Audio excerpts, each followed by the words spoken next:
We just checked into the $10 per night place. Being in a hostel is a little bit different than being in a hotel or a big resort, sometimes in a good way. It's actually really cool. We got a new buddy over there. It's just a different vibe. And tomorrow we're going on a safari actually. $15 safari in the desert. That's very cheap, so we're randomly going on a safari tomorrow with some guy here that also stays in this hostel. Something that just doesn't happen in a hotel, and sometimes why hostels are actually very cool. Meet a lot of like-minded people who are also traveling on a budget, similar style as you. They just want to explore a little bit and do it on a budget. If you're on a budget, actually go to hostels because you will meet more like-minded people than when you will try to stretch out your budget and actually go to places that you can't really afford, because then you will not meet similar people like you and your holiday might suck. You just will feel poor, while if you do this, you will feel actually very rich with experiences and people that you meet and places that you will see, because that's at the end of the day most of the time free to just explore a country, a city. This is actually the morning view of this hostel. You can see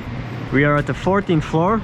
So yeah, pretty high. Pretty cool view to wake up to and start to explore Dubai, because the metro is right there. Natasha, what do you think about it so far?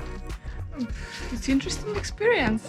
Did you ever travel in hostels before, or is it the first time?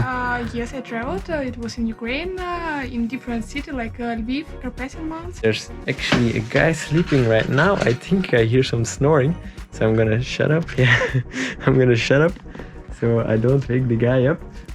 That's also a little bit the thing in a hostel, you know, you kind of like help each other out, making it a fun experience. So I'm gonna see you guys later. Here we have the toilet of this place and the bathroom and someone's laundry. Actually not so bad, it's pretty normal for a hostel. Also some weird kitty cat toilet and, well, the typical bidet with different vibes and a bathtub that you will see very soon.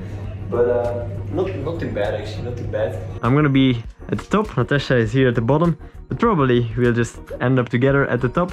We got a little locker here actually to store our stuff, and we're actually very close to the Burj Khalifa, so we're gonna explore some beach today. We're also gonna explore the Burj, get some drone shots, get some photos, and we'll show you a bit of the area.